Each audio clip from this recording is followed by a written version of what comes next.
Et il y a vous, évidemment, Yanis Roder. Vous faites réfléchir véritablement les élèves sur, d'ailleurs, plus largement, les processus génocidaires. Comment aujourd'hui on arrive à faire réfléchir sur ces sujets quand les actes antisémites explosent, quand il y a une tension internationale aussi paroxystique? Comment fait-on?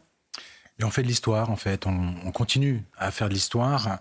Et non pas en insistant sur le comment, en fait, mais plutôt sur le pourquoi. C'est-à-dire pourquoi cela a été possible. Quelles ont été les conditions qui ont fait que des génocides, alors en l'occurrence la Shoah, a pu être possible. Donc il faut travailler bien sûr sur le processus avec les différentes étapes historiques qui permettent à chaque fois des franchissements de seuil.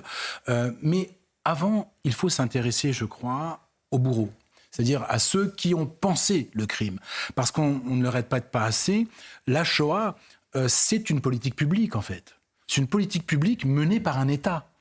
Hein, donc c'est voilà. Et ça, il faut le rappeler. Et cette politique publique, elle part d'une vision du monde.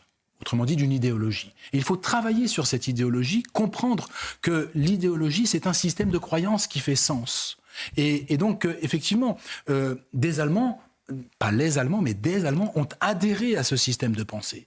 Et ce système de pensée, c'est ce qui a amené directement, en franchissant des étapes, en franchissant des seuils de violence, vers le génocide. C'est comme cela, à mon sens, qu'on peut faire réfléchir sur, d'une manière générale, les processus génocidaires et, bien sûr, sur ce qu'est un génocide.